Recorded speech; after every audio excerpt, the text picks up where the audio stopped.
Welcome to TV Truths and Myths. I'm here today with Will Post from Measured, and so let's dive right in. Truth or myth? CTV is still in its test and learn phase. That's an absolute myth. At Measured, we've done a few versions of a report where we look specifically at the CTV channel. In our most recent version of this report that just came out, 150 advertisers we looked at, 69% of them are allocating budget to CTV. It's not in its emerging or experimental phase. You could say it's in its primetime phase. So the flip side of that, truth or myth, CTV belongs as an always-on part of your performance budget. Absolute truth. When you look across all video channels, CTV is driving more incremental return on ad spend than any other video channel in the mix. This isn't just about incremental reach, it's about the incremental business impact that advertisers are seeing on CTV. We actually just saw this with one of our advertisers on Universal Ads, Free Fly Apparel, who saw nearly an 11%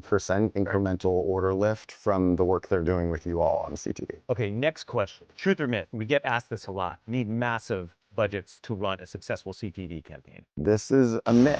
Optimization here is everything. Enterprise brands that are using CTV in our study, they saw over $3 incremental return on ad spend. Not because they're spending, but because they're using the channel like a growth lever. It's not just about how much money is being spent here, it's about how it's being used, and finding the best way to use it is through testing, through experimentation. The advertisers who are doing it that way are seeing the returns. Let's tackle one last one. Truth or myth? The way advertisers measure CTV has caught up with the growth of CTV itself. So that's probably the biggest myth of all. A lot of advertisers are still, when they're looking at CTV performance, they're looking at surface level metrics, and that's where the true incrementality the channel can drive often gets lost. All right, and that's why partnerships like Measured and Universal Ads are really important. Exactly. We help bridge the gap between CTV investment and the incremental impact that brands are driving across both offline and online channels. So the truth is clear. CTV is mainstream and performance is real, but how you measure and how you optimize is what makes all the difference. That's exactly right. And the brands that are closing that gap are the ones that are pulling ahead of their competitors and seeing the incremental impact from this channel. To see all the data behind these insights, be sure to check out Measure's 2026 CTV guide.